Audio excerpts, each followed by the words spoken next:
Hello, everyone. Welcome back to the channel. Today, I am joined by Nick Horvath, and it is Friday the 13th. Perfect timing for this chat with this author because we are talking about Sledge versus the Labyrinth. You know what, Nick? Why don't you take it from here? Because I feel like you can probably do this a little bit more justice than I am, or I would, with why it fits so well to Friday the 13th.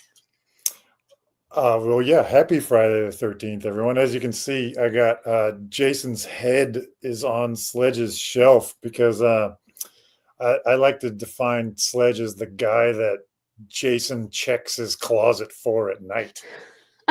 He's the ultimate anti-hero, the ultimate badass. And even the most hardened killers of the world are terrified of Sledge. Yes. So perfect for today. And kind of, we got a mix of tones here because the holiday season's coming up for a lot of people too. So happy holidays for those who are watching and in that tone. And for those of us who are in the, crazy, scary guy in your closet tone, welcome. So, thank you again, Nick, for joining me today. We are going to talk about a few things because we're going to talk about your book. We're going to talk about a Kickstarter you have going, a bunch of other things, some news, and you sent me some lines to read from your book Yes, as I can't well. wait. So, for any of my viewers who have been waiting 3 years for me to drop an F bomb, now is probably the time that you're going to get that because that is just what you get in Sledge. So, stay I tuned for made that. sure to put those in there for you, Kayla. There you go. Anyone who has been waiting for that, you have Nick to thank. So, first and foremost, could you give us a little insight into your book and who you think is best suited in terms of who would enjoy it the most when they're going to pick it up? For sure. Sledge is a throwback to 80s action and horror movies. I want him to be a underground, uncensored. I loved when I was a kid sneaking into the back restricted section of the movie shop and finding like the unrated edition of Evil Dead that they wouldn't let you rent when you were, under 18. And then we'd take a movie, we'd slip Evil Dead out of the box and put it into the box of like, the Lion King, and then rent Evil Dead. So that's what I wanted Sledge to be, a throwback to like pulp grindhouse action. Uh, that we're not trying to solve the meaning of life. We're not trying to delve into the deep set human emotions. We're trying to smash things with a giant hammer. There you go. I love that Uh, sneaky method of getting those movies out. Yeah, it was amazing. We used to print fake labels. So we had a printer and we'd print a label that would say, Lion King or whatever on it. And then we'd slip it on to Evil Dead and we'd switch the stickers so we could get out the movies that we that we wanted to rent because the ones that they wouldn't let us. That's awesome. I mean, people will find a way, especially kids, motivated. 100%, especially in the day before the internet. Yeah, You had Blockbuster. to do what you had to do. Yeah, poor Blockbuster employees who had to deal with any mothers who found out. We have a few folks watching with us as well. Welcome already overbooked. Well, Good to see awesome. you. Tori is here as well. Minnesota represent, Tori. We've got Tim too. Welcome, Tim. And yeah, I know I'm gonna be breaking brains here. I'm gonna be breaking all the YouTube rules. Apparently, my channel's not monetized, so I don't think it'll do any harm. Wow. Hopefully, it'll draw on some Ah, viewers. The first F bomb out of your lips is gonna be amazing. there you go. Selling feature. Tori here says sludge in a Santa hat is what I am hearing. So can you talk about that a little bit? Where how did because you have that as your merch as well. You've got the face of sludge with wearing a Santa hat. Yeah, well, I gotta thank my girlfriend Anishka. She does all of the design for Sledge. She's just an Nice. incredible visual eye. But yeah, we put together. So Sledge was hugely influenced by Die Hard, my all-time Hmm. favorite movie. Um, the the writing of Die Hard, how it was originally a novel, and then it took 10 years to finally transition to Mm. screen. And then as they were filming it, they realized that it wasn't funny, and then they added in the humor live as it was written. When I heard that story, that was such a huge inspiration for my writing. How, oh, you can write a whole book, and then, oh, I want it to be funny, you can just go back through it and add in humor, or like, just the idea that that was possible kind of opened my eyes to, okay, I can create this exactly how I want it. And the vibe of Die Hard, where it's this nearly unkillable guy who's wisecracking his way as he's killing bad guys. So, and Die Mm. Hard is, of course, my favorite all-time Christmas movie. There I you watch go. it at least 10 times in the month of December. And this year I've started a new tradition. I have it on under this shirt. Anishka is appalled by it. I have a white under singlet, like tank top, like John McClane Oh, wears in Die Hard, and by the end of the movie, it's black. So I've decided I'm going to wear it for all of December without washing it, oh, in I honor I of could John see why McClane. she's opposed to that. Anishka is disgusted, so she thinks she's going to steal it out of the hamper, steal it off my back, and wash it when I'm not aware. I But just, you'd be yeah, so surprised, we she got might. amazing Christmas merch. So get onto, well, there'll be a link, but yeah, we got Yeah. really cool, ugly Sledge sweaters with Sledge with the Santa hat, with all of Sledge's festive taglines on the back. You can get a season's beatings and "'Tis the season to be smashing," I'm just imagining all the little grandmas walking behind someone wearing those hoodies in the mall. and it looks like crochet on the back. It's great. That's brilliant. Even better.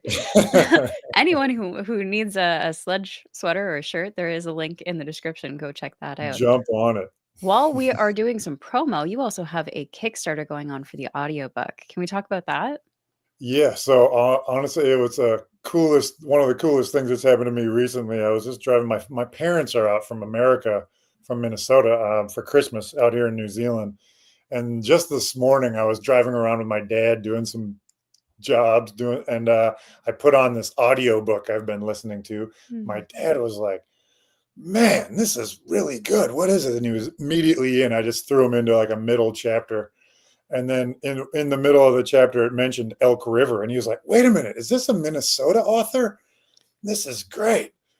And then he kept listening. He was like, "Wait a minute, is this your book? Is this Sledge?" I was like, "Yes."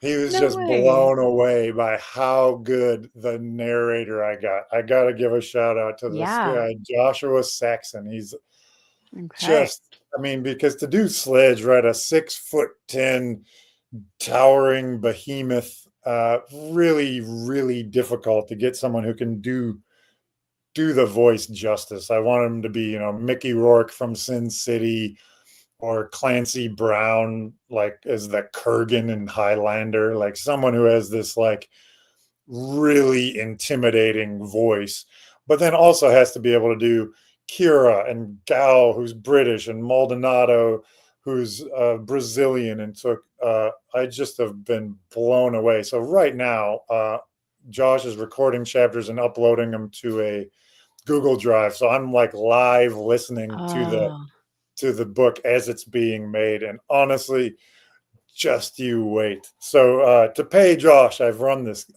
Kickstarter, which is already fully funded. So thank you everyone who's congrats. already funded it. But if you want these badass Sledge merch that Anishka put together, the only place currently available, not the Christmas merch, but the standard Sledge merch like this. There's a really cool hoodie. There's a tank top. There's bumper stickers. The only place that the merch is available is on the Kickstarter. Okay. So get Interesting. amongst. There you go. Get it while you can. So that must have been such an experience to hear the narration of your character for the first time, right? Because that's Honestly, it is incredible. It's yeah. like, I mean, I'm a huge audiobook guy. I absolutely love audio books. I'm always listening to one in my car. And I think if you get the right narrator, Yeah. a great narrator can elevate the book beyond what you can do reading. So Mhm. the ones I always think of are um, the Robert Galbraith books, J.K. Rowling's Strike Yeah. series. So they all take place in London and all the different characters, but Strike is from Cornwall and all the different characters are from different parts of England. And so the narrator knows all these different dialects. So when I'm Yeah. reading the book, I don't know the difference between, the Cockney accent and the Cornish accent and all that. But because the narrator does, it just elevates that book so you can see the characters just so much better. And it's Yeah. been happening with my own book. Like, so what he's done with Gao, Sledge's sidekick, he's made him like this Vinnie Jones sort of like rough around the edges British badass, Ooh. and just sort of even elevated the character, which I wrote, who's based on like my good friend Gav, who lives here in New Zealand with me, who is British. It was in the SAS, but he's sort of just elevated all these characters to like, it's like I'm seeing them again for the first time, even though I Oh, created them. It's just the coolest thing. that's amazing. Oh, It really is. congrats. Because I to me, it would be such a special moment when you find the perfect narrator for Mm, your, because 'cause they're your darlings, right? exactly right. To And I mean, I had over 100 narrators audition. Whoa. So it was really fun process listening to all these. But honestly, the moment I heard Josh, it was just like a no brainer. He's really, really talented. He's done some really, really cool books. Keith Rawson, the horror author, I don't know if you know, Oh, okay. Fever House is his book that he just came out with last year. That's kind of made a big splash. Stephen King was raving about it. So uh, one of his books was narrated by Josh Saxon, and so he actually through Twitter put me on to Josh. And so the moment I heard him, it was just like no brainer. He's just so good. Like I said, my Yeah. dad was listening to it today. It's just so polished, and Sledge is just so intimidating. It had to be like when Sledge talks, you just like get chills, like you feel the Yeah. hairs on the back of the bad guy's neck standing on end when he speaks, and he's just nailed it. Well, that's exciting. I look forward to hearing it because I also love audiobooks. I do a lot of immersion reading where I listen Mhm. to the book while I actually read an ebook or a physical copy. Oh, cool. So you do both. I've never done that. Yeah. I just find it helps keep me focused because when I Mm, read one or the other on their own, I get distracted very easily. mm. So by doing both, like you said, it elevates the experience, but then I'm also glued to the page and the world doesn't exist anymore.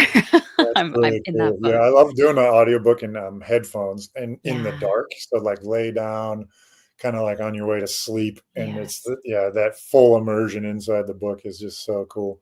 Yes. So I am really curious because I do try and when I find a narrator that I love because they did such a Mm, good job, I try and check out the other books that they've narrated. mm. Apart from Josh, has there been another narrator that has given you that type of experience? 100%. Well, my other favorite narrator by far, he's unbelievably talented, is Jeff Hayes. He does the Dungeon Okay. Crawler Carl series. Yeah. Again, those books are so much fun. You know, those are some of like my hero books. I love to, Jeff Hinneman started out indie and then now has got the huge publishing deal and gone hugely big time. But the audio books are what really elevated that. Like Jeff Hayes, who does those audio, because in those books, it's like you got Carl, who's like this gruff, tough guy, but then it's like this fantasy world. The main character sidekick is a cat, Princess Yes. Donut. And then you got like the AI voice and then all these different aliens. And it's like you can't believe when you're listening to it that it's one guy doing all these voices. He's just so immensely talented. And the really cool thing that he does um, is he live streams his recording. So if you follow him on X, you can see him live doing the recordings.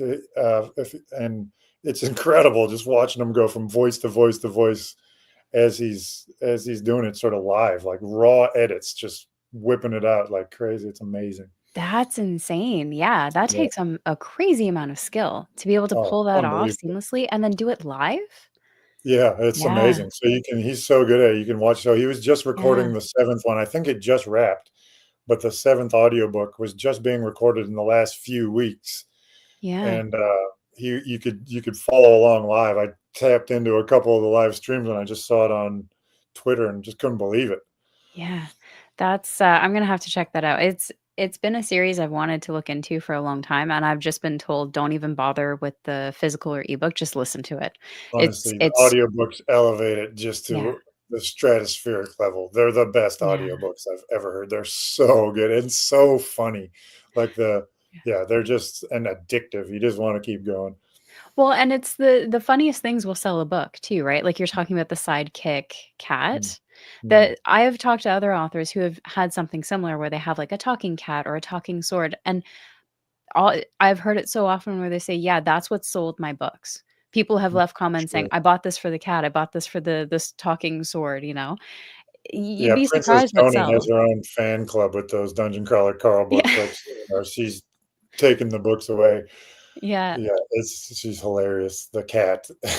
Yeah, well, I might end up in that fan club depending on how They're it goes. so good, yeah. Yeah, she's just absolutely hilarious, and they have, like, a private chat in the books, and Donut only can talk in all caps, so so when she just doesn't know how to n not talk in all caps in the chat, so it's all, like, her screaming. I don't know, it's just, like, one of the little tropes. It's so funny. Oh, I love it. That in particular reminds me of my toddler because when he gets on the computer, he somehow turns it on, caps lock, and that's it. It just goes full noise. Everything they say is just Yeah, screams. and somehow he messes with the keyboard enough that certain letters won't work anymore. So there's, like, letters missing from the yeah, yeah, that's what it Uh, reminds me of. or So my kids with remotes, they used to chew the buttons off. oh, that Just, like, oh, gnaw on the remotes, and then pretty soon there's no buttons left on oh, it. all I can think is that would hurt their teeth, but I guess not. I mean, They fell out anyway. fair enough. We've got a few more folks joining us. Welcome, Tom. Oh, Good to see what up, you. Tom? I think he's in the UK, so that's epic. Yeah, Dave, it'd what's up, dude? be late, wouldn't it? David, good to see you. Thanks for joining us. And Ryan Skeffington, thank you Awesome, so man. much. Thank you guys for coming. Awesome. This is fun. Yeah, so if anyone in the chat also has questions for Nick, by all means, pop them in the chat. We will take a look at them as well. In the meantime, I am really curious about where your passion for stories, storytelling began. Oh, I mean, I've been a reader from way back. It started so the first book that I read that I didn't hate, I was one of these kids. My son's a little bit like it, where when you learn to read, everything you read is through school, and so Yeah. reading is just lame because all the books they have you read are just this lame crap. So the first book I read that I read the first chapter and was like, wait a minute, this is cool, was The Hobbit. I read The Hobbit and I Oh, was like, there's a dude that turns into a bear. This is amazing. right? And then immediately after that, I went to the Scholastic Book Fair, and I still can't believe that this was the case, but I'm so glad it was. It probably is changed now, but I was in fifth grade, so I was in elementary school, and they had like Stephen King's entire catalog at What? school in the Scholastic Book Fair. So the second book I ever read front to back was The Stand. I should grab it off the shelf. I still have Yeah. my paperback it took me so long to read this thing with like my sweaty 10-year-old fingers Yeah. that the book is like falling apart. I had to wrap it with so much tape that it's like barely even. It's like the Necronomicon now. Yeah. But that book, like what you read Stephen King, I read that and then I read it back to back, and my brain just went like I'm amazed they sold that there. I know, at a fifth grade elementary school, and it was just an elementary school. It wasn't like elementary and middle and high school. No, Yeah. just elementary school. They sold this like Stephen King books at the school of Scholastic Fair. It Yeah. was unreal. So yeah, that opened my eyes, and that's what got me into sort of horror. And then I just loved from Stephen King that I knew I was because I was reading a book. No one ever said like, "Oh, you shouldn't do that." But the stuff I was reading at like 10, 11, 12 was like, I knew if any adult knew what I was reading, they wouldn't. That's It was it. like my little secret. Like, oh, this Yeah. is cool. This is like reading the watching the unrated movie, that I'm Yeah. trying to sneak out of Mr. Movies. So that got me really into reading. So I just smashed through Stephen King. And then I got into fantasy a little bit, but what I really got into was the Conan stories. So once I read those, that Right. was my love. Like I was just like, wow, that I just loved this idea of I loved Arnold Schwarzenegger movies and I loved big, tough, strong dudes. And so Conan was the only fictional hero who was like this larger than life barbarian dude. And the thing that was so good about those books is the villains, those stories, I should say, is the villains were, dark black magic and they're super powerful. And you were all, so it just made you wonder, like, how could this just barbarian dude with a sword who is so uncouth defeat these, uh, you know, super powered villains? So I've been Yeah. looking for a modern day version of Conan my whole life. Like what is the set in reality version? And there just isn't one. Right. Reacher was sort of the closest thing. But there wasn't a thing. So that's what Sledge is. He's a You made your own. modern day Conan, a modern day gladiator, larger than life hero. He's just a dude with a hammer. He doesn't use guns, but he can take down the most dastardly of villains. I love that you made it yourself. You're like, "I can't find it, so I'm just I gonna had to write it." write it. I'm That's it. I had to write it. Yeah. So at what point, because okay, so we've got the timeline of, Stephen King set the passion, spark the passion. And I do have to agree with you. If parents actually read the things that kids were reading, they might not let them read certain 100%. books. Because it happened a lot. I know when 50 Shades of Grey, I know when Yeah. that was popular, there was I have I know people who worked in retail at that time, and moms were going in, "Oh yeah, my 13-year-old daughter is looking for this book." My aunt's like, "You know what that book is, right? Um, you might not want to let your daughter read that." I remember when that came out and I was like, wait a minute, women just discovered porn? Yeah. Like, Yep. why is this suddenly? I swear this has been around for a while. Yep. But she was indie, I think. So she started out in, Yeah. or I think those books started out as Twilight fan fiction. Is that what it was? Yeah, I think she started like, just online Kind of writing explains a Twilight lot. fan fiction, and like everyone was like, "This is amazing." All the Twilight fans were like, "This is Mm, incredible. yep. Publish it." And she's like, "I can't. It's fan fiction." So then I think she just changed all the names and took the vampires out, and boom, a couple What a $100 million later, she's doing just fine. I mean, good on her, but what an origin Awesome. story. Yeah. So so yeah, you made your own. You didn't see it in the world, you made your own. So at what point did you go from reading the stories that you love to saying, "You know what? I need to write this and I'm gonna make it a thing and I'm gonna do it." I started writing real young. So while I was reading Stephen King, I started writing short stories, or anytime I had to write something for school, I would write, oh, write a narrative about whatever. I would just write some like gratuitously violent, over the top thing that would just appall my teachers. I remember like the first short story I wrote was about some kid who like just got pissed off at his parents and murdered him in the middle of the night. And my auntie read it, like my parents read it, and they were like, "This is amazing." They just loved it because I'd Oh, written the story. But my auntie read it and she was like, you you should maybe piece worry of about him. crap. Yeah. So I've been writing for my whole life, Mm, in the background. But I just had this thing. My first job for a bunch of years was a basketball player, and I had a mental lack of self belief that I hadn't gone to Iowa Writers Workshop. I mean, I did. I got an English degree at Duke when I was at uni. I did a bunch of creative writing. I'm still in touch with my creative writing teacher, but I don't know. I had this belief that I was a basketball player, I was an athlete. I wasn't a writer. Um, right. So I just had this thing that just sort of kept me from finishing anything or being confident enough to actually put something out there for public Mm. consumption. So, but then finally, I retired from playing, and I needed something to fill that sort of competitive void. So originally, I got into video games, but that was not a not a good use of my time. Right. So then I really sat down, and it took me about 2 or 3 years to write my first book, which is unpublished. It'll eventually probably come out as Sledge versus the Dead Girl.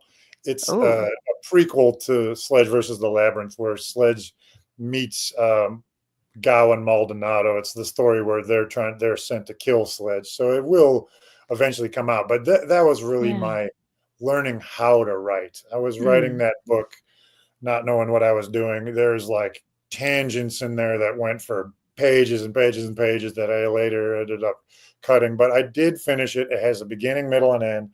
And everyone who read it, I only basically gave it to my close friends and family. Right. Actually, did enjoy it because it is a good mystery. So then I was like, oh, okay, maybe I can do this. Yeah. And then once I had done that, and I sort of got the confidence that okay, no, I actually can. The labyrinth kind of fell out of my head. That one, I got a dark web, a real dark web couple sites from a friend of mine, and the idea of the labyrinth itself, Mm. and I was like, oh, it could be a series of killers, all of them Yeah. coming for Sledge. Like the fact that I just had the levels already there right in front of me when I started made the writing of the book just sort of happen one step after the other. And Nice. the writing process of that was just really clean. So I wrote that one in about a year. Wow, that's impressive. So going from through that process, and I'm gonna tack this on to David's question here, which we'll do in tandem. But working now potentially on book two question mark for David. Have you noticed anything different in terms of your writing process compared to the first, I guess, two that you've done? Yeah, so hugely. So I mean, this is a the I each book I think of it as an epic quest, and like in every epic quest, there's the valleys of despair, and so Mm. writing this second, or Sledge versus the Wendigo is the next installment of the Sledge versus series, and it takes place after Sledge versus the Labyrinth. My plan for the series is to jump around in the timeline, just like the Reacher books and the Conan stories, where Okay. you're going to get young Sledge, and then you're going to get like 60-year-old, or Yeah. grizzled Sledge. You're going to get Sledge in the pit when he's in his formative years. You're going to get Sledge during his NBA career when he's sort of in the off season and during the season working for the CIA. So you're going to get all these different versions. But the process for this one, I don't know. I didn't know this was a thing, but until I came out with the labyrinth. But once the labyrinth was out there, uh, suddenly there's expectation, right? Yeah. Suddenly there's You have uh, fans. oh no, like especially when you know the reviews start rolling in and people are really excited, and it's like, wow, people are really liking this, and now I got to do it again. And also had a back injury, so I was on my Oh, back for 6 months, literally couldn't stand. So I had a, a physical malaise and then a mental, I don't know what it was, but it was like the pressure, which was all sort of self-mounted pressure, really kind of got to me. And I was writing that whole time, but the stuff I was writing, I just didn't like. So I've written mm, sort of 20, almost 30 chapters of one book that I was kind of going to be the next one that I stopped. And then I wrote another sort of 10 or 20 of kind of, I don't know what it was.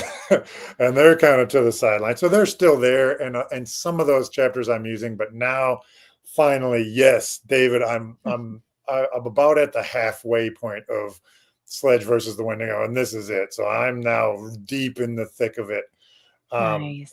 and I'm kind of heading toward the home stretch, and I'm really loving it now. So Sledge versus the Wendigo is the Wendigo. You haven't gotten to them quite yet. Very soon in the labyrinth Yes. from where you're at is We've gotten a the little gang. a little information about them so far as Yes, where I'm so at. they're the Yeah. gang that controls the boundary waters, which is in a Mm. real place in the top of Minnesota and bottom of Ontario. It's called the Quetico in How do I not know Canada. this? Is the largest unguarded border between countries in the world. So it's Interesting. a real place. It's a canoe area, so you couldn't build a road through it because it's basically all water, but it's Oh, lake chain and rivers with islands and land all through it. So it's just like uh, a labyrinth of wilderness. And yeah. you can go in there in only on canoes. You're not allowed any motors, any structures. Where in the sledge verse, of course, it is controlled by the Wendigo, and Yeah. it is their sort of lair. And I envision it as like in the Conan stories, it's like this extremely dangerous land, and Sledge has got to. There's a child trafficking syndicate that is using the boundary waters to traffic children between Oh my U.S. and gosh, Canada. yeah. And Sledge, if there's one thing that really gets his goat, it's a slave trader. So he's Mm, after these traffickers, but the Wendigo populate this region, and they have ranks. So in every Sledge book, there's going to right. be levels. So there's the levels of the labyrinth, the depths of the labyrinth. Well, the levels in the Wendigo are the each level is represented by a predator of the Northwoods, of that actual place of land where I grew up. So you start out as a lowly wolf spider, and then you work your way up into sort of your fox, first your rodents, your shrews and your rats, and then you can be on the fox level, and then the wolves are like the elite special ops, and then when you get to like your big cats, your cougars and your mountain lions and your lynx, they're the assassins. And then obviously at the tippy top of the predator chain is the Wendigo himself, the apex predator, Yeah. which of course Sledge is going to have a final boss battle against. I love it. And Tim actually makes a great comment here. Sledge is the video game parents will blame for the next generation's violence. That is exactly it, Tim. That is perfect. I want that. Well, that's going to have to be on the front of the game. There One of uh, my goals is to get a Sledge video game for sure. That quote. I'm Yes. going to screen capture that, Tim. You're going to be on the front of the PS5 box. There you go. Love it. And Ed, who's my man here in the chat, Yes. is going to help make the game. There we go. I was just gonna say, welcome, Ed. Good to see you. We have Avid Book Junkie as well. Always a pleasure. And yeah, I mean, Oh, awesome. Going to read Sledge too. Thank you, my yes. dude. And Tim's agreeing with you on the sequels. He says they're intense. He's in the process of his right now, I think. Yeah, Yes, about he just sent me 1/3. I don't know if this is news yet. I might not break it. I'll let Tim make it, but he just sent me some really cool stuff for his his debut. Yes, He's got some I in the think I know what you're pipeline for talking that. about. That's amazing. Yeah, I think I know what you're talking about. Soon. Mm. The world will know Soon, soon. soon. I don't want to be the spoiler. Yeah, no, that's awesome. And there we go. David says as well, Sledge is a playable character Dude, in that would be Mortal a dream because Kombat. he's like Jason, man. You can see like Yes. Sledge killed Jason. Jason's head's here, so Sledge has got to be the new DLC character in Mortal Kombat for sure.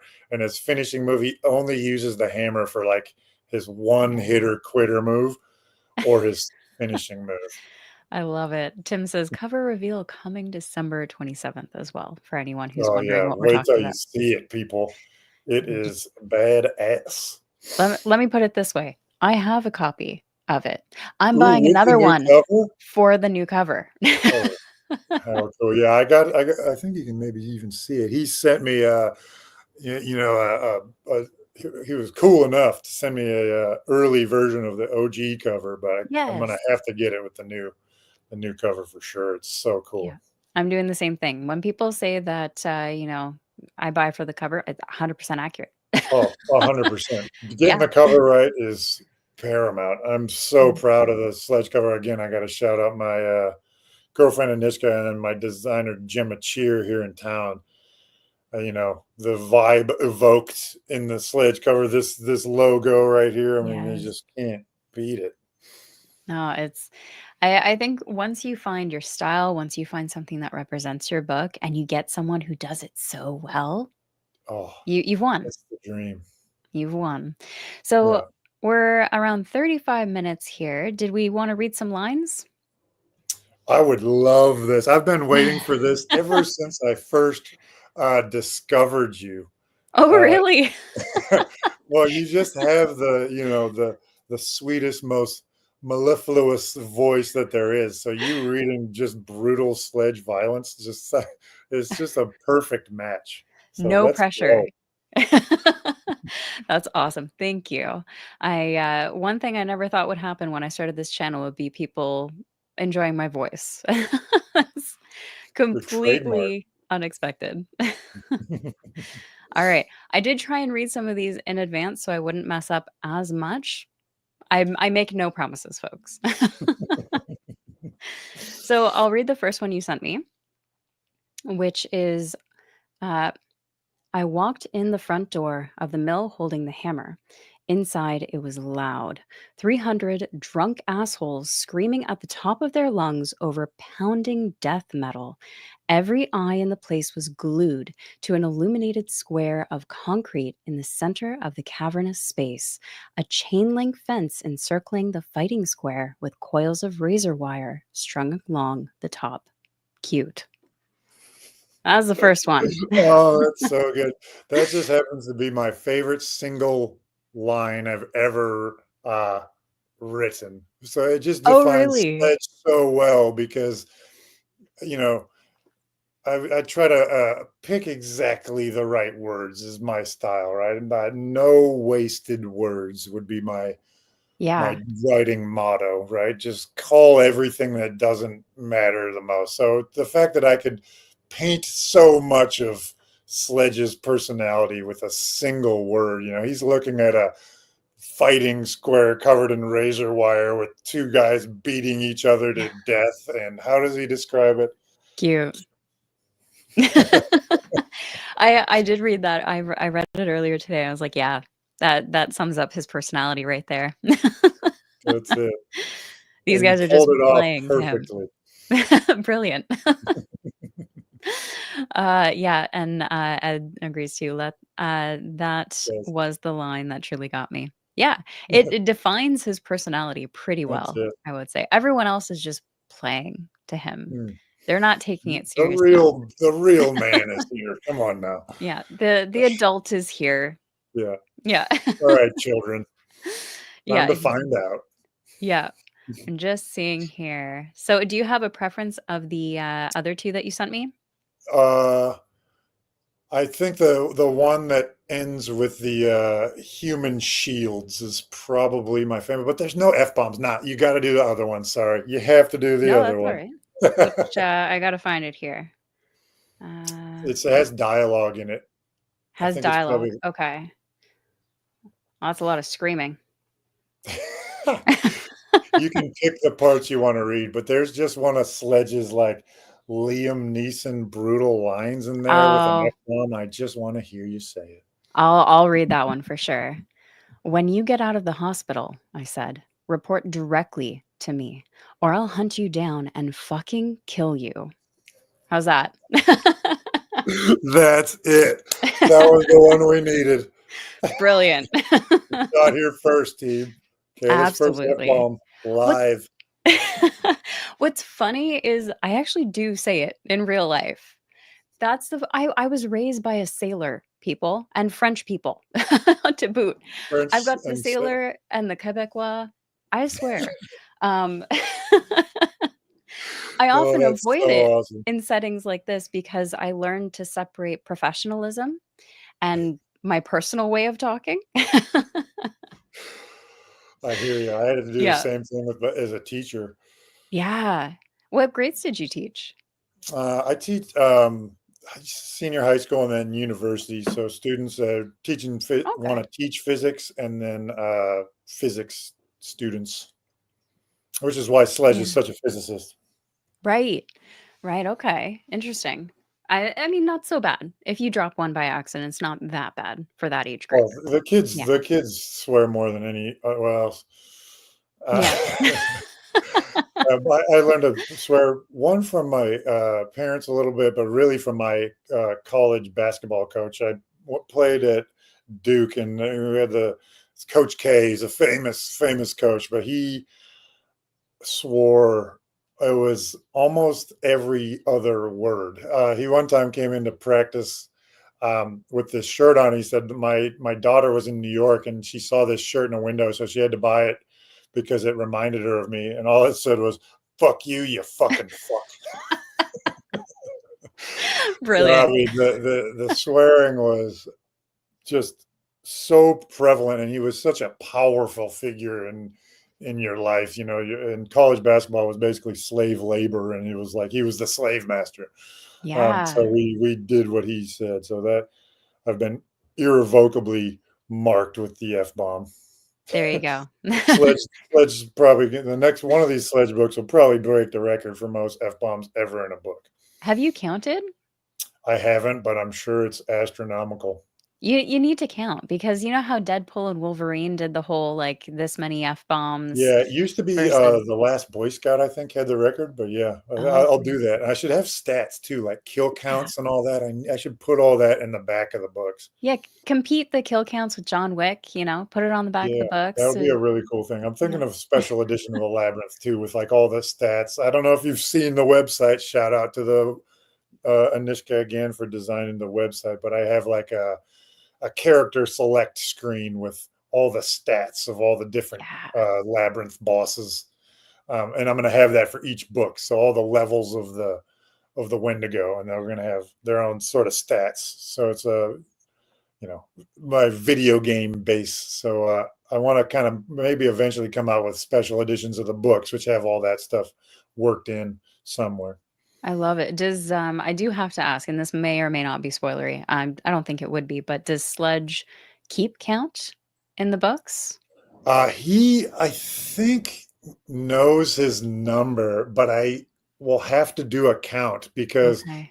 he killed 133 people in the pit, so I know that number. Yeah. Okay. Um, but That's a good number. since then, yeah, well, that's his legend. He was the legend of the pit, and I mean that's why Yeah, he is the way he is. He basically all of his humanity died in there because he was forced to kill his friends, right. which is also why Kira can't love him because she knows the good part of him was bludgeoned to death in the pit. Um, Yep. but I I'll have to once I define it with a number, then I'll actually have to do so much accounting because as I fill in earlier books, I'll have to be like, well, he can't kill more than X number of people, or right. I can just make the number so astronomical Yeah. that he just doesn't even know. So I'll probably work it in, but a kill count per book would be really cool. There you go. I'm definitely gonna work that into this next one. I mean, you did say anti-hero, so he's, 100%. He's the he ultimate anti-hero. He's a brutal slaughterer, and he knows it. yeah. So I do have to ask, why the sledgehammer? It's from my video game days. So I'm Okay. I love RPGs. My favorite all-time games are like the Dark Souls, Bloodborne, the From Software universe, where you could basically create your character in any way. You can have an archer who's like a quick guy. So I obviously was just always into the huge, giant, tanky characters. So heavy armor and then the heaviest weapons. And so the heaviest weapons in the games were always the slowest, but did the most damage, which is what Mm, Sledge is personified. And so I just have Sledge is himself a human hammer. He's hard at his bones. He wears armor, and so he is just this indestructible human. So his weapon of choice is, of course, just an extension of himself, a blunt Mm. force trauma instrument. And Yeah.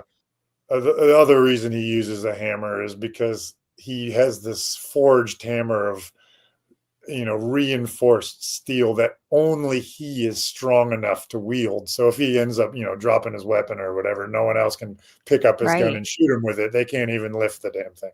Yeah, it's like a Thor, line there, a Thor Exactly. Only aspect, yeah. Sledge is worthy. Yeah. Please put that a line somewhere. Oh, I love it, and, I know we're getting close to the hour mark, so, you had some news that, Oh, oh man, you do I were ever. talking about before in the back room. Can So we you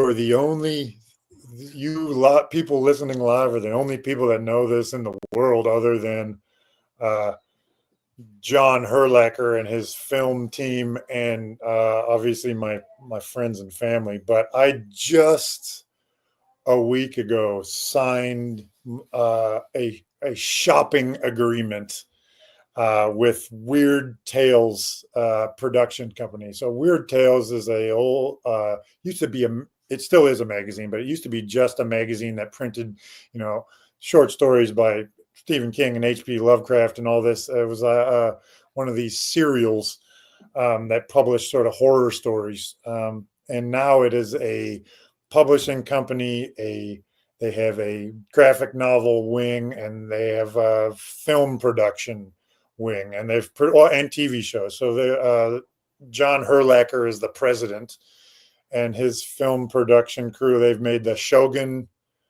TV show and part of the Equalizer movies. So a few months back, I didn't know who John was. He just private messaged me on Twitter, showing me that he'd bought the book, and he said, "This looks dope." And then I messaged back and said, "Oh man, I really hope you." I looked up who he was. Wow, like president of Weird Tales. This is really cool. I've read Weird Tales. Um, you know, messaged back and forth, and he read it, loved it, was like, man, I've always thought there should be a smasher genre. And he was like, this is it. And then he wrote the faithful text. He said, here's my email. I want to talk film rights. So we went back and forth via email, and I had to get an entertainment lawyer, and just last week signed my shopping agreement. So what a shopping agreement is now John and Weird Tales now owns the rights to shop Sledge. They don't own Sledge. That agreement, the option agreement, comes when if and when the film producer, the Netflix or the Amazon or the Paramount, buys the rights. But John now has the rights, and so his film team are, for over the next year, shopping Sledge to make the movie. So just in the last 2 days, I've been putting together it's just such an unbelievable dream, and it's come on. Nishka and I have been putting together a pitch deck.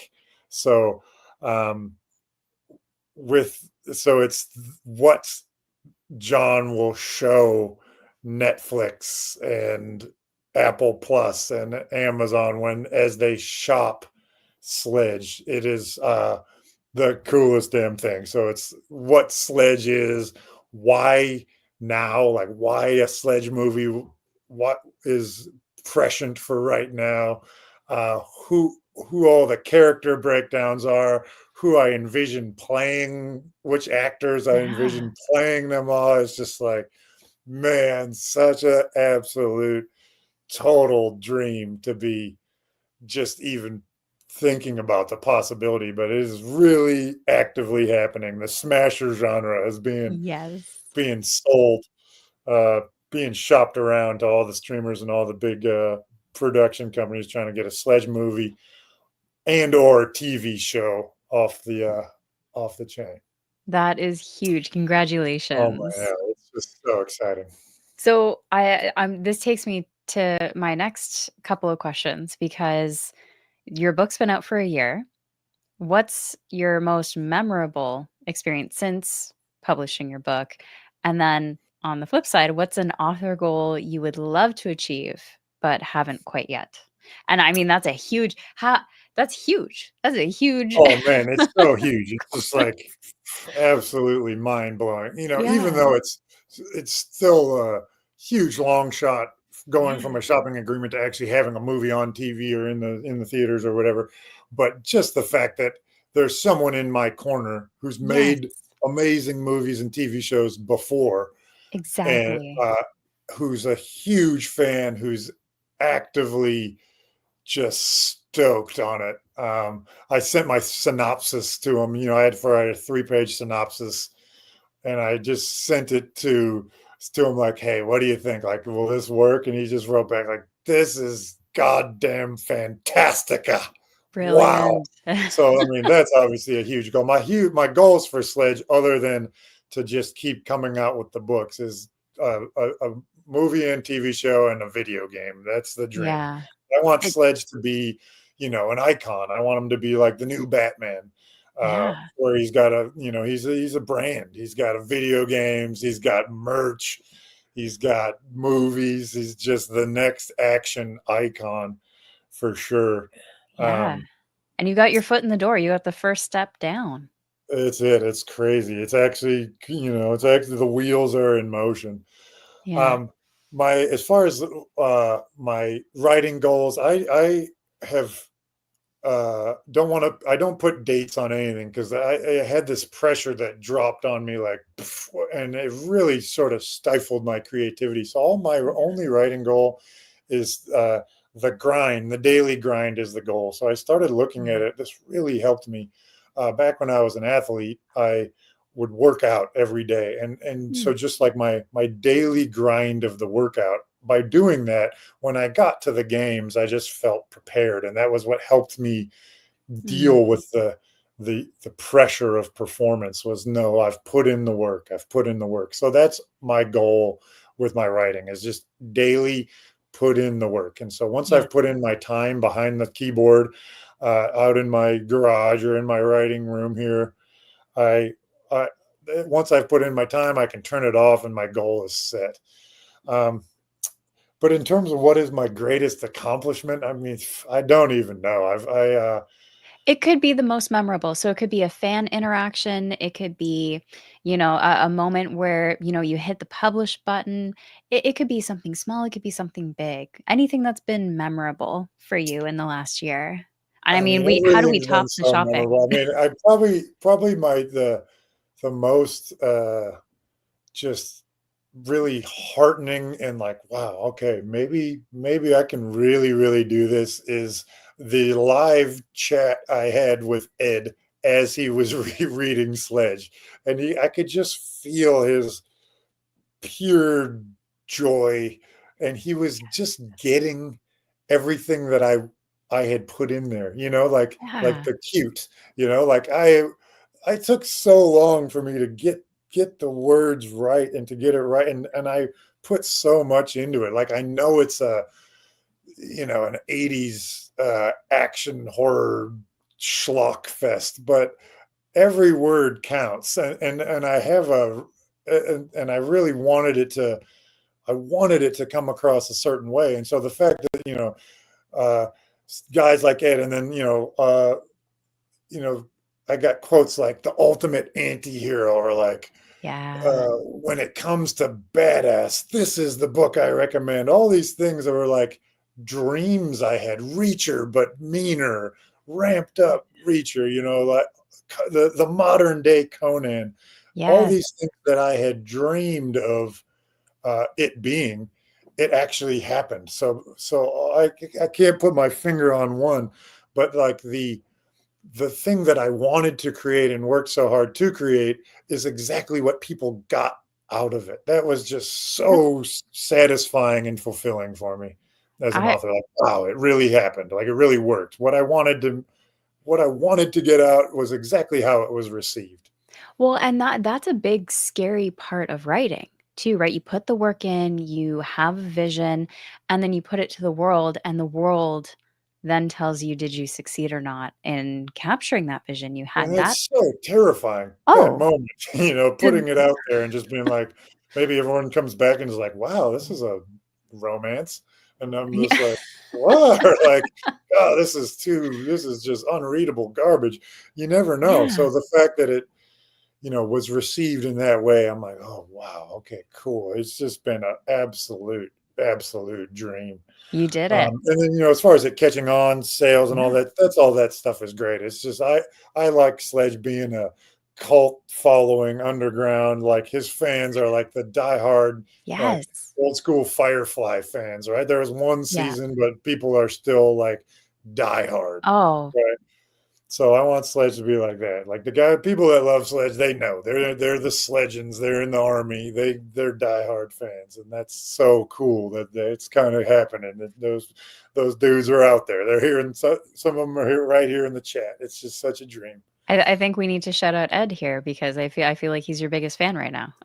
Oh man, he's the president. He's the chief master general of the legendary army. Yeah.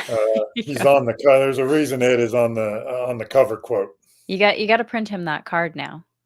for sure. President. I'm creating for the website a Legends section There you where go. it's like you can work your way up the ranks in the Legend army. But Yes.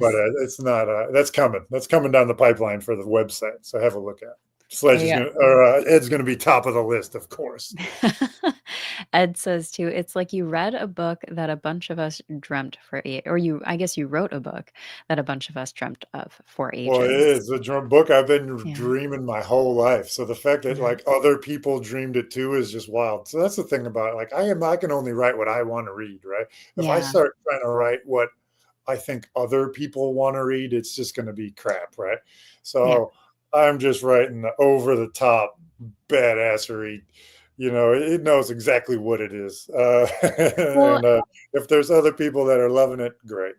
and by doing that, your passion shows much more in your work, Exactly right? right. That's what sells books, I think, more than anything is the passion. Yes, execution is important, but if an author's not passionate about a story, I feel like that bleeds through the pages a lot more than they think. 100%. And you can tell when someone's just cranking out the next Yeah. whatever book it is because that's what they do. And it's like the soul is gone from it, or, Yeah. you can definitely feel that in things. I never want that to happen. So if Yeah. it takes me, I'm going to take as long as I need to write each book to just make sure that they are exactly what I want them to be. I'm not a fast writer and I'm not a crank out 10,000 words a day kind of guy. I just Yeah. put in my grind time in the writing gym and in the dungeon, Yeah. and that's all I can do. And I'm really just try to really focus on enjoying that process, enjoying being in the story, being in the Sledgeverse, and just really living my dream, which is exactly what I'm doing. It's so much fun. Oh, it's brilliant. And consistency is key. I think it's easier said than done, right? To keep consistency with something. Oh, Um, for sure. Look at we're coming up to New Year's, right? New Year's resolutions are Mm. how many of them fall off the bandwagon because Yeah, the consistency just doesn't keep up. It's hard. It's a hard thing to do. So kudos to the hardest keeping thing up is, with it. just sticking to that grind. No one sees Yeah. those unseen hours. That what Yeah. really goes into it. All the writers in the chat know, right? It's a epic quest to get something out there that you're proud of. Yeah, absolutely. So we are coming to the 1 hour mark. So I do have a few more questions, but we can have fun with them. So let's do a little Let's do it. I'm rapid just here to fire. hang. Let's go. So in Sledge, what is your favorite scene? And if you are worried about spoilers, you can give a chapter. Yeah, no, I won't do spoilers. I am really proud. Writing endings, it's you can't end a book that's going to make everyone happy. And with a thriller book, a lot of times having the thriller become uh, the ending get bigger and bigger and bigger, and it's like Mhm. really a worldwide conspiracy is one thing. But then I'm a huge mystery lover, and one of my favorite tropes is uh, the killer is beside you the whole time, and you just Mm, didn't know it, right? So yep. um, that is a trope that I want to work into every sledge book, where you're trying to figure out who's done it, and I don't ever want to do the thing where it's like, oh yeah, and by the way, it's some guy out of left field that you didn't see the 'Cause you whole book. never set it up. Yeah, that wasn't set up. So, but I won't say. So I am proud of how I intricately sort of weave the threads of the mystery into there. But my favorite scenes are the one you read, the opening introduction to Mm, Sledge scene where he bursts into the lumberjack into the logging mill is like peak Sledge. But I think the most iconic Sledge scene is one you'll get to where uh, he straps two bodies, one to each forearm via Kevlar stitching in his vice-like grip, and he's running face first, running head first through a steel door with two human shields under a hail of machine gun fire. There's nothing more Sledge than that. that's a But as far as oh, yeah. settings, I'm really proud of where I set the final fight. And when you get to it in the Mm, book, make sure you Google it because it's a real place that you almost can't okay. believe is a real place. It's just one of the gnarliest places on the planet. So I'm really proud of that, of discovering that and being able to write that because it's something that's such a cool place. I always find that intimidating. Like, how the hell am I going to describe this epic location? Yeah. I'll have to look it up when I get there, and you'll probably hear from me. Cool, I can't wait. I can't wait. It's a really cool place. David here says the dual human shield running through gunfire was wild as fuck. There you go. That was the scene I was listening to this morning with my dad on audiobook, and he was just like, "Wow, this is really good." And then it dawned on him that it Yes. was my book he was listening to. Just blew his mind. It was such a cool experience because he was just like Ah, so into the story and loving the narration. I was like, "Oh, this is gonna be a hit." Just that wait till you hear the audiobook, man. Whew, and it's incredible. for that reaction to come from your father, right? I That must have know. been such a He's heartwarming my moment. harshest critic too. Is he? Oh, for Oh, sure. Oh, yeah. he's a great writer too. He's writing his own novel. He's, in the editing process right now, The Haunted Okay. Studebaker. It's a really cool story that takes place in South Bend, Indiana, where he grew up, and it's basically him as a child with this haunted car and this whole really cool sort of, I don't know if you know John Bel Airs, Oh, it um, sounds a familiar. famous author who wrote these. The House with a Clock in Its Walls was made into a movie. He's like, Oh, this sort of coming of age, sort of creepy teen horror novels. My dad's writing one right now is really good, and he's just a really, really intelligent, really mm. clever dude. So he's definitely my harshest critic. But hey, biggest fan, right? Well, Ed Biggest after fan Ed. too. He loved the audiobook. Oh, that's awesome. And, so I'm really curious because of the setting and the way it is and the inspirations that you pulled from. If you could pick any band to play the soundtrack to Sledge, who would it be? That is an absolutely epic question. Um, so I've just always thought of Sledge as death metal, right? Yeah. So death metal is brutal and over the top violent, but it's also knows what it is. Like Mhm. when Cannibal Corpse titles a song like "Entrails Ripped from a Virgin's C Word," like they know what they're doing, right? They're Yes. making this just like so over the top. So, um, obviously, with the movie coming out, my thoughts have always been like, well, what's going to be the title track? What's going to be the theme song? Yeah. Uh, I so I probably would end up going with either Amon Amarth. They're like a Viking death metal band who like have all their stories about like charging into battle with an axe and fighting to the death, Yeah. or Cannibal Corpse, who's just sort of the iconic over the top horror movie death metal band.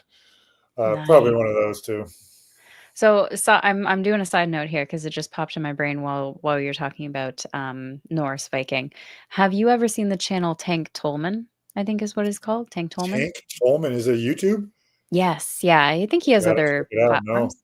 So he does it's like an inspirational account. So he dresses like a Viking and he does like inspirational messages, but he also does his workouts and stuff online and he's oh, always sounds like exactly like something yeah. I'll have to check out. Yeah, yeah, I think you would like it. I mean, it everything he does might not be your cup of tea, but what he does, I think, is really smart. He has a Sounds platform. absolutely awesome. Yeah, he has a platform where he gives positivity to others who need it, a space for people who need it, but then he also gives encouragement, right? I think he suffered an Oh, injury. sounds He worked great. his way Yeah, back up sounds so cool. and then just I'll dressed in the definitely check that Viking out. regalia, with the Oh, shield and sounds everything. amazing. Sounds super sledgy. Yeah.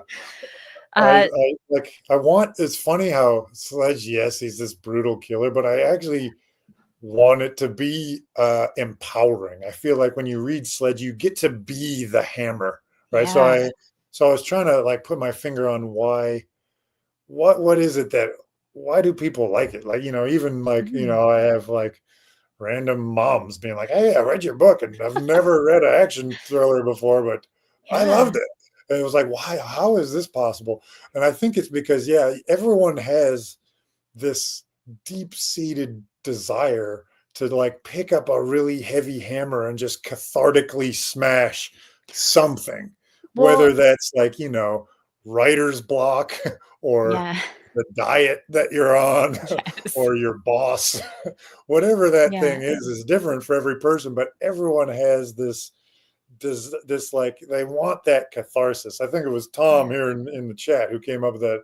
Sledge is like that bloody cathartic rallying cry. yeah, That's what you get when you read it. And that's what I want from writing it is like, yeah, whatever horrible people you come across, I just throw them all into my books and kill them. So it's like that's that's what Sledge gives you. You get to you be the hammer. So now I I want it to gotta be empowering. I gotta give you a goal now from a mom. The people that cut you off, in the grocery store or those, like, moments where you're just like, "I was looking at that shelf and someone just got right in your way," you gotta work that in. You Oh, gotta take Sledge 100% to the wish grocery store. fulfillment. I actually have a notes um in my phone. It's called Sledge versus the Karens, and it's just a list of all those things that just Oh, that you yep. just. And so I have this. It's in the pipeline of like basically it's either a short story or it'll be worked into one of the books where it's like basically like a date that Sledge goes on, and all of these like super draining things happen to Sledge and Kira as they're going out on this like romantic date, and it's just like Sledge's mind just him just holding back, not murdering all these Karens that are doing exactly that, cutting in front of them in the shopping line and doing all the Brilliant. draining things that people do. Yeah, that would be very satisfying. I think part of it too, just from the parts that I have read, is having something so just a purpose to fight for. I think is something that a lot of people, it's easy to get lost in life, right? We have so many things on the plate that we need to take care of, whether it's work, home life. Having a straightforward, no like distractions purpose, and it's satisfying because you get to take a hammer to it.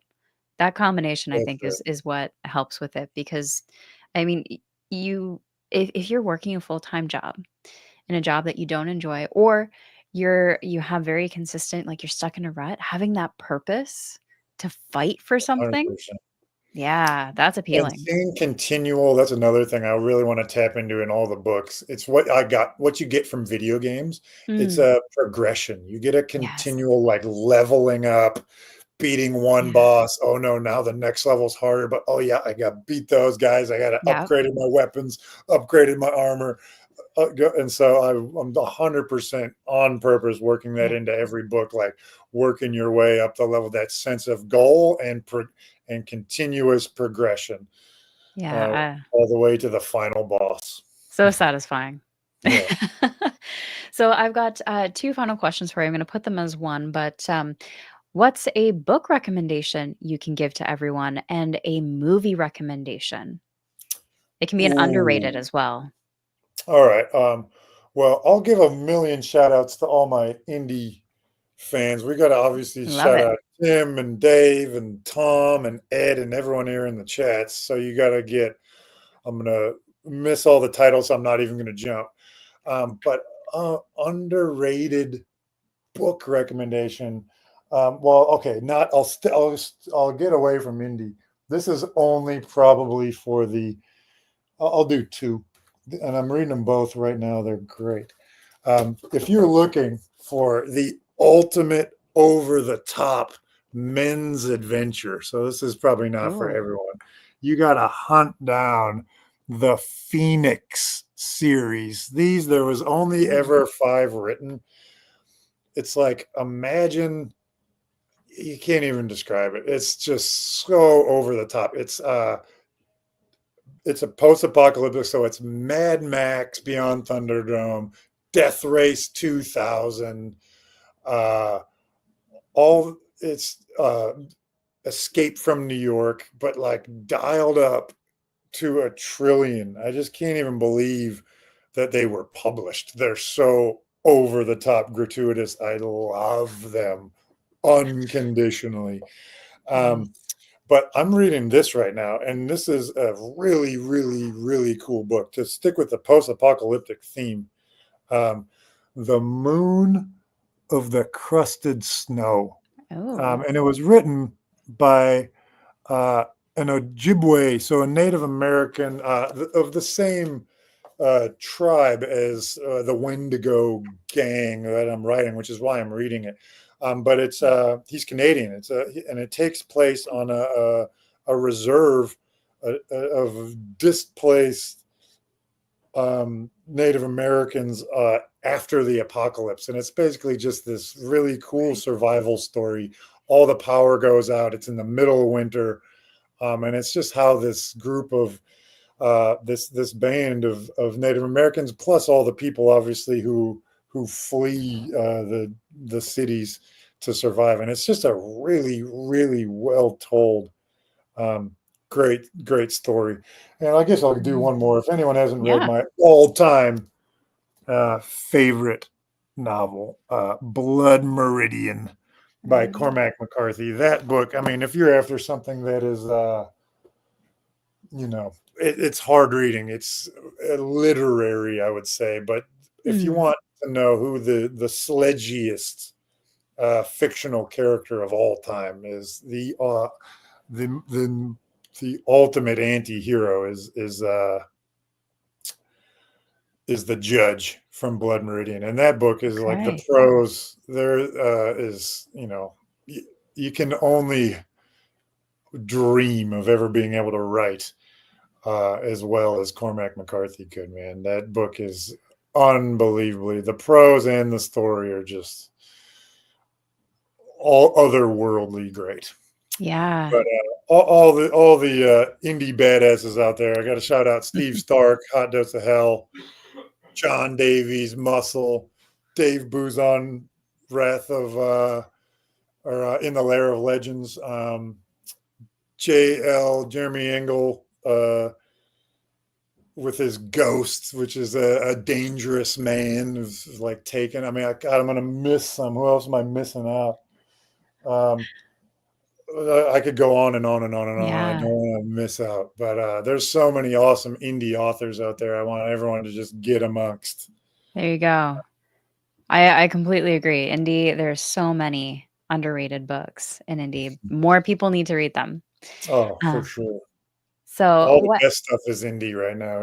It's Yeah. uncensored, unedited. It's just the good stuff underground. You tell the story you wanna tell without having to hold back or withhold something because someone else, you know, That's made it. you or convince you it might not be the best idea or to fit a puzzle piece.